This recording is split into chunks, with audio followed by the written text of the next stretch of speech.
Good morning, good afternoon, good evening, and good night. So, today I just wanted to shoot the breeze a little bit and talk about kind of where I've been at with the Lord and what I've been thinking about and my time with the Lord and just what I've been thinking. I mean, we all go through different stages when it comes to our relationship with the Lord. And we go through highs and we go through, I've heard people say we're never supposed to have a low. We're never supposed to have a dry spell. I've also seen people that you always go through, everybody goes through dry spells. So I'm not sure what I think about that. I've heard both sides, shared their perspective of why we're not supposed to have any dry spells or why we do, why we're, connected to living water and we have a spring inside of us, and maybe our dry spells or what we think are dry spells are not actually dry spells. We just think they are. Maybe there's something completely different. But I don't necessarily feel that I'm in a dry spell right now. I think it's not how it used to be. A few years ago, I felt different in the Lord, where I felt extremely just abundant in the Lord, very close to the Lord's heart, near, I don't necessarily not feel close to the Lord. I definitely am in conversation with the Lord all day long. I wake up every morning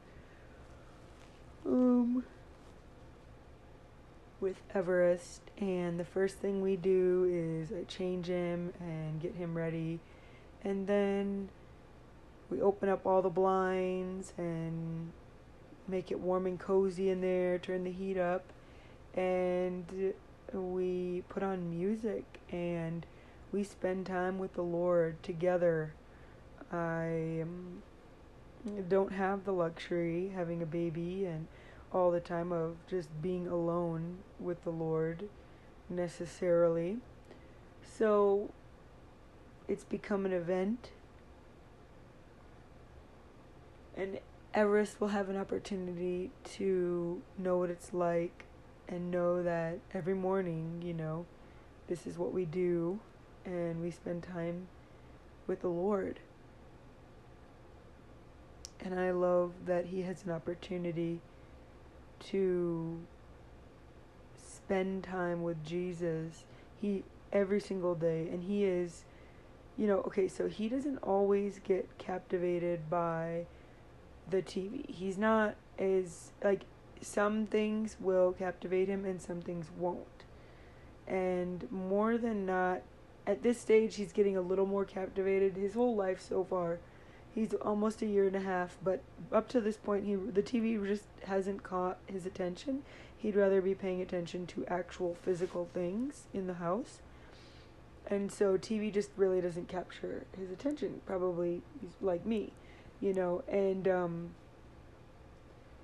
and so, but lately, certain shows or certain things on the TV, go on YouTube and put on baby animals on the screen, and he loves that. Or CoComelon, certain things. But most things, he won't pay attention. We can't get him to sit there, whatever. But when I play this set of worship music from different pastors and stuff, he is completely captivated. He just sits there and watches the screen. He just sits there and listens, and he'll rock back and forth from side to side. He'll just sit there and watch, and it's like nothing's really happening on the screen. There's one person sitting there singing with their eyes closed and hands on their chest or hands up in the air, and that's it. But he is captivated. Yes, the music, but it just shocks me a little bit that it has to be the Lord, like how is he so captivated in that way? So anyways, he gets an opportunity to understand that every morning the first thing we do, is spend time with Jesus, and that sets up our day. And I'm really excited for him about that, and I'm excited that we get to do it together, and he gets to experience it like this. So there are times when I do read the word, whatever I'm reading, I read it out loud, but lately I have been reading it in my own head. I'm often tired in the morning. He's been getting up earlier. We're kind of sleep training right now. So he's been getting up at 5, and so I get up at 5 inevitably, and I'm a little bit more tired than normal because of that. Plus, we're up a few times in the night because he's getting adjusted to going back to sleep on his own. So, that takes time, and we're up a lot in the night. So, this will get better, I know that, but, time is of the essence. I don't even know if that works with what I'm trying to say, but you know what I'm saying. So, yeah. So we are spending time with the Lord, and he loves that, and it's a special time for us both when everything is still in the morning. We haven't started anything.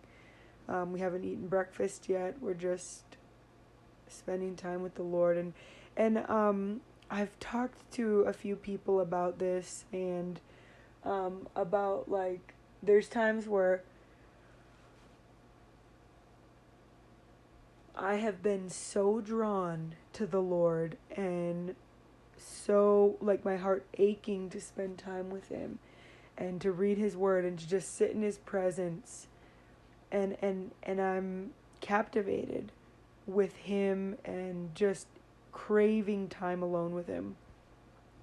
And then there has been other times in my life where I'm not being drawn as much, and other things kind of cloud that desire, and I am thinking about and wanting to do other things first, and my desire and cares to want to be with the Lord kind of get clouded over with other things. So I wouldn't say that I'm in this stage where I'm like, oh my gosh, actually I do have spurts of it, of like, oh my gosh, I just want to sit with him. My heart's aching. I just want to be with him, read his word. I want to hear from him in his word. And then I will also be like, okay, I know I need to spend time with the Lord. I know it's morning, and that's the first thing I need to do to set up my day. It doesn't have to be 2 hours long like I used to do. It doesn't have to be, 5-10 minutes. It could be 5-10 minutes, but I want to spend some time, maybe a half hour. And but I sometimes don't always feel the intense draw to him. And I think I'm somewhere in between right now, where I will have spurts of this ache and desire and draw. And then I'll have other days where I'm like, okay, I need to do this. And when I do, he just shows up. And I think that's kind of the biggest thing with where I'm at right now, is that there are days where I'm like, okay, I'm really thinking I need to do this and work and all these, like, I have a list of things that are really pressing. We didn't get to do the dishes last night, our water wasn't working right, or whatever. I didn't get to do laundry, and I want to do this, and our house is kind of a mess. I didn't get to pick up all the toys. Whatever, laundry needs to be folded. All these things, or work, or I need to prepare for this, and we're going to go be doing something, so I need to get the baby, ready to go, and I need to get myself ready. Whatever, a whole myriad of things. It could be endless. I could talk for the whole hour and talk about, just that, of all the things that get up in the way. But then, after I think of all those things that I could do, the next thought, if I'm having these thoughts of maybe I should do something else instead of spend time with the Lord, the next thought is always, yeah, but the whole reason I'm here on this earth is to be with Him. The whole reason He made the Garden of Eden, in the cool of the night they walked together, Him and Adam, the Lord and Adam. And so it's like, that's what the Lord wants, is to be with us. He just wants to be. And so, like, He wants to grow closer and closer every day, for us to look like Him more and more every day, for us to share, His love with the world, so that they can spend time alone with Him and grow closer to Him every single day, because that's what He wants, right? So I'm thinking of this, and then it makes me think, okay, well,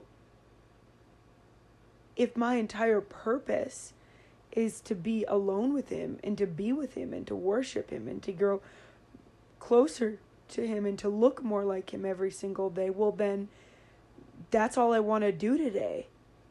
Like, that's my purpose in life, is to be like Him, and to love Him, and to know Him, and to give away what He's given to me, right? So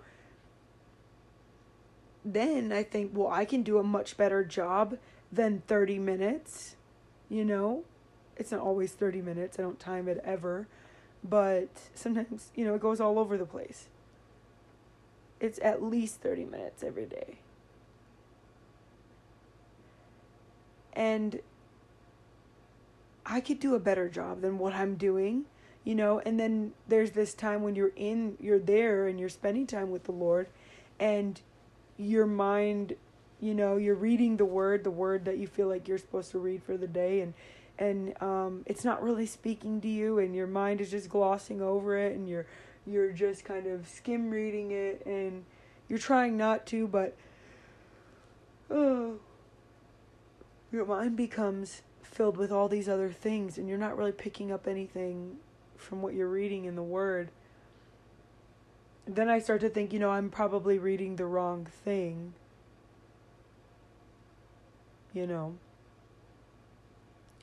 But then I try to narrow it down. I try to reel myself back in and be like, hey, just get one thing. Get one thing today.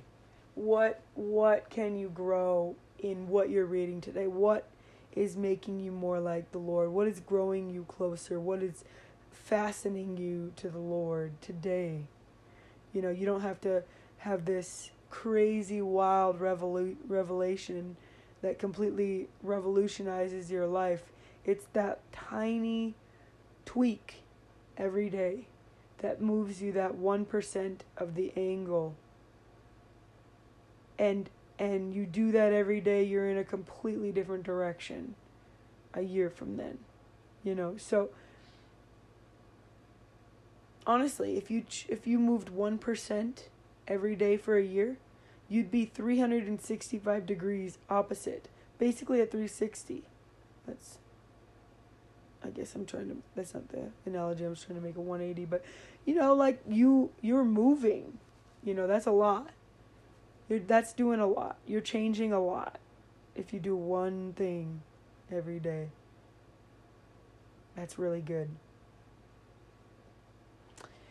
So yeah, I reel it back in, and I try to find one thing that I can highlight, one thing that I can take away, you know, from the word. Even if I feel like nothing is speaking to me, nothing is popping out, you know. And lately, I've actually been listening to sermons. Get a load of that. So, a little backstory, 2 years ago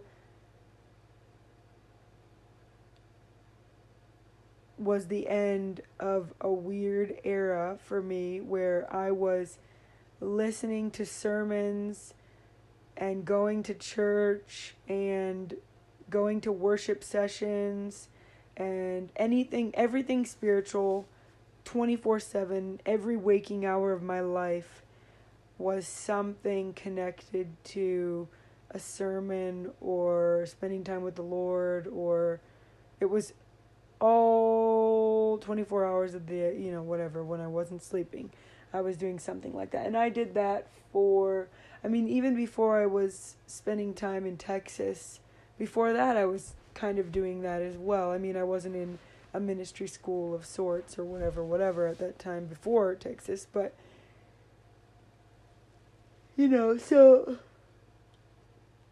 since that time, the past 2 years, I felt burnt out from all that and wanted nothing to do with listening to sermons, Of course, still spending time with the Lord, but I've wanted nothing to do with listening to sermons. It's really not been on my radar, not something I want to do. I got completely burned out. And so, for me to have this aching, exciting desire to want to listen to sermons and want to learn about the Lord and all his ways and who he is a big transformation for me. It really is. It really is. It's a big deal. And I didn't know that I could get back to that, honestly. And it's not just any people. There's this one specific pastor that I'm very, very hooked on right now. And, I'm excited to hear what they have to say. And I know the Lord is already speaking to me a million things. And I've been taking lots of notes, and see, that's very different from the past 2 years. I probably don't know how many sermons, maybe on one hand I've listened to that many sermons, maybe, and the majority, probably all of them, were sermons my husband suggested I listened to, maybe on two hands, but hardly any. I'm telling you, not very many. And that's not normal to not listen to sermons for me.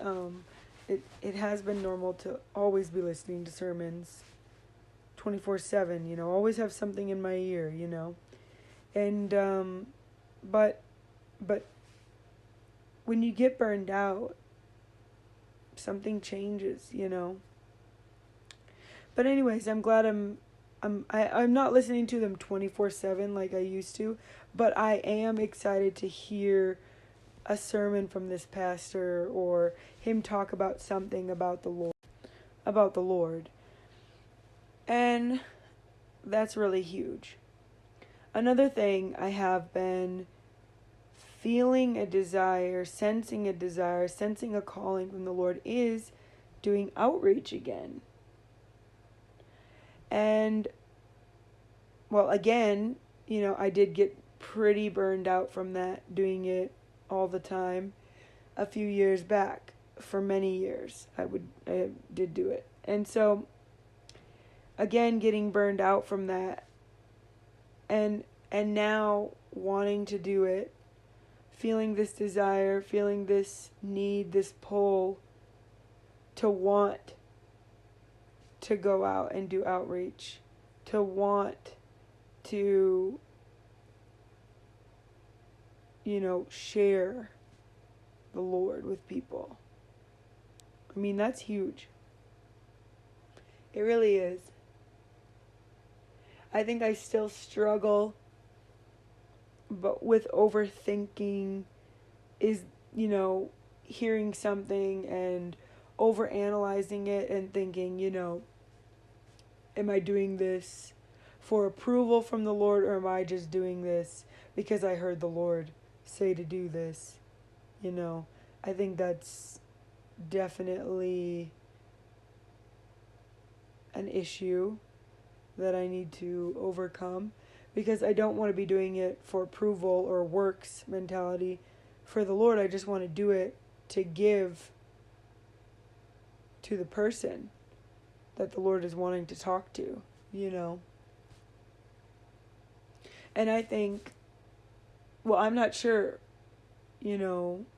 what to think or do about that.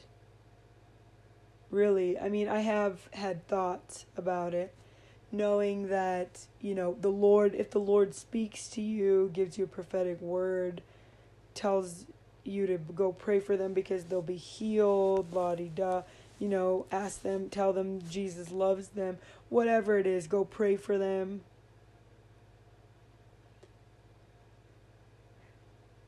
I think I just need to program my mind to be blank and be like, yeah, Lord, let's do it together.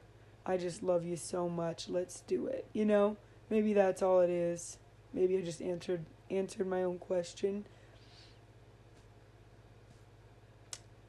Don't know. So, feeling a desire to get back out there and pray for people and hear God's voice for the world around me, hear God's words for the world around me, and that's good. I think I need to not be want to make it such an intentional thing. In a way, you do need to be intentional. You do need to be like, hey, Lord, have your antenna up to hear, is the Lord talking? You have to be aware of the spiritual realm around you, but on the other hand, not making it like I need to have a word for somebody when I go to Walmart or Target today. You know what I mean? Or putting that stress on you. Because that's not fun. That is one problem I see with going out and doing outreach, at a specific time, a specific place. Because it does put pressure on yourself and your partner and to make something happen. And I think it's hard to not try to make it happen. You just gotta not have any expectations and to just go and to love wherever you go and whatever that looks like. I mean, you might just be saying, hey, talking to people and telling people that Jesus loves them, It might be praying, whatever it is. Just don't have any expectation for what it's supposed to look like,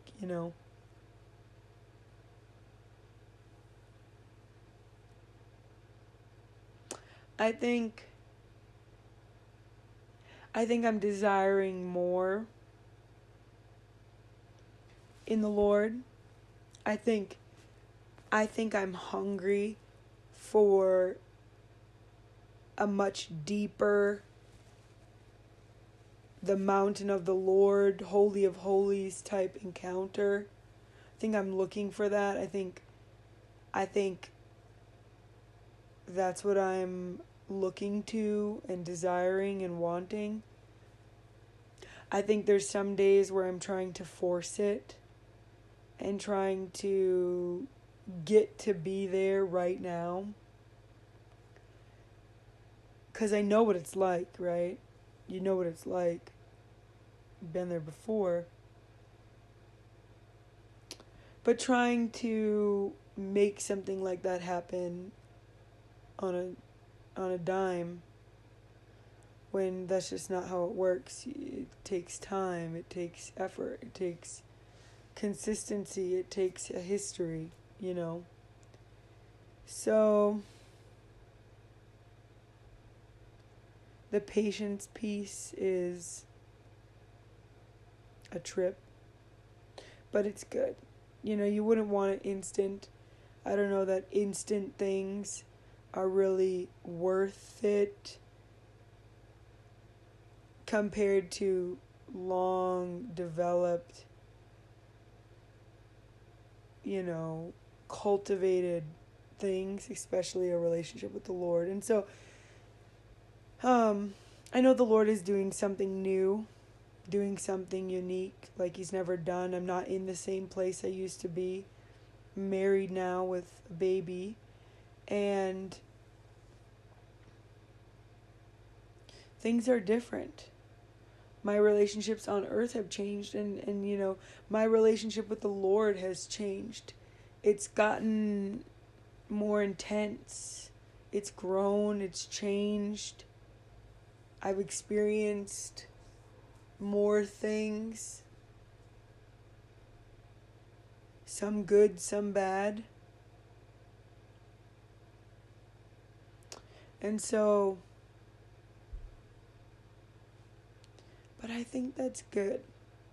It really is. It's good that the Lord is doing something new. It's good that it doesn't look like it used to. It's good.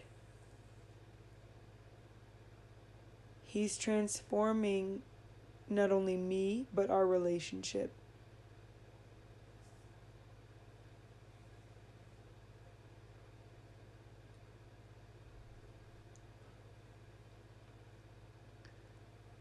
I think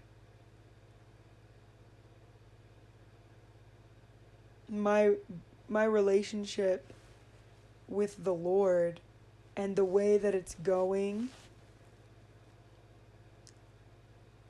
I think it's so interesting that your relationship with the Lord directly, in a way, correlates with your relationship with your spouse. Now, what I mean, not that your relationship with the Lord is the same as the one with your spouse, that's not what I mean.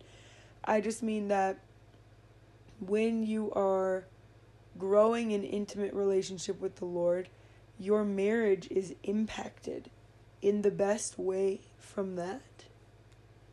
You are being transformed by the God of this universe. I think you become more aware of the relationships around you. I think you become, well, in my case, I feel like I'm becoming more slow to speak and more thoughtful and more careful.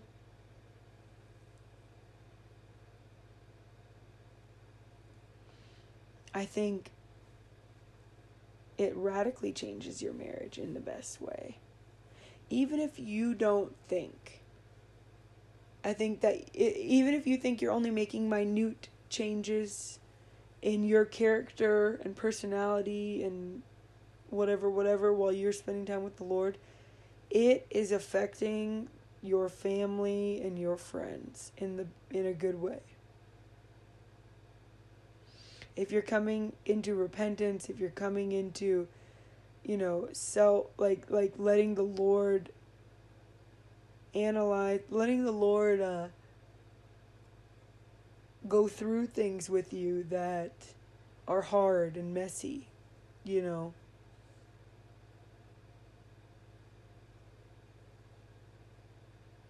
Yeah.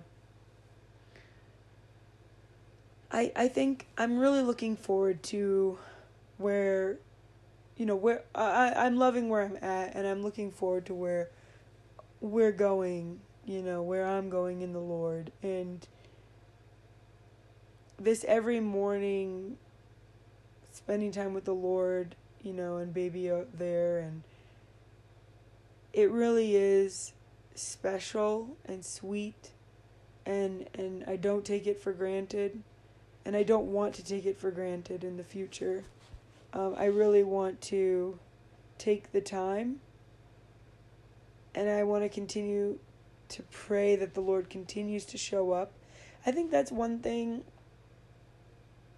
I think I mentioned this to Caleb, that when I go to spend time with the Lord, I don't know if I already mentioned this, I sometimes feel that drudge of like, okay, I gotta do this, but I don't necessarily be like, oh, I want to do this. I'm so excited. Like, I know I need to do this. I need to be with the Lord today. I need Him for today. I need the Lord to have a good day. I need Him in my life and at the forefront of my frontal lobe in my brain and attentive to His Spirit today in all that I do, so that today can be the best day that it can possibly be, because I won't get that day back. And so I know I need Him every single day, and I know I need to be with Him every single day, but every single day I don't always feel like on cloud nine to do it, you know. But I do it anyways. And some people don't agree with this. Some people just say, you know, you need to be drawn. And nobody really comes to the Father unless they're drawn. I know that He says that. And there might be a double meaning. And there probably is. But I do want, whether I feel like it or not, I do want to grow in the Lord right now. And in that, I really feel that the Lord is drawing me, because I deeply desire, and sometimes I don't feel it. I think the thing is, my desire is there, but I don't always feel this fire in my chest to want to burn in our living room for Him and read through the Word, you know. Some days I do feel that, you know, but I don't always. But I always show up. And the same thing, He always shows up. I always feel the presence of the Lord. Always. Like right now, I just want to do it. I don't know why, but I just want to do it. Holy Spirit, come.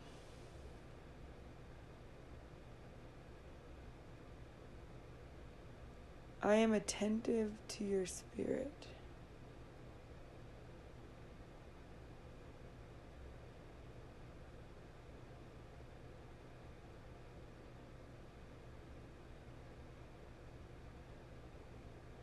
Oh, I hope you can feel that presence. I almost got lost. I literally forgot I was on a podcast for a second, because His presence is so strong. I hope you felt that. I kind of don't want to stop. Yeah, I definitely lost my train of thought, but He always shows up, which means He's always there anyways.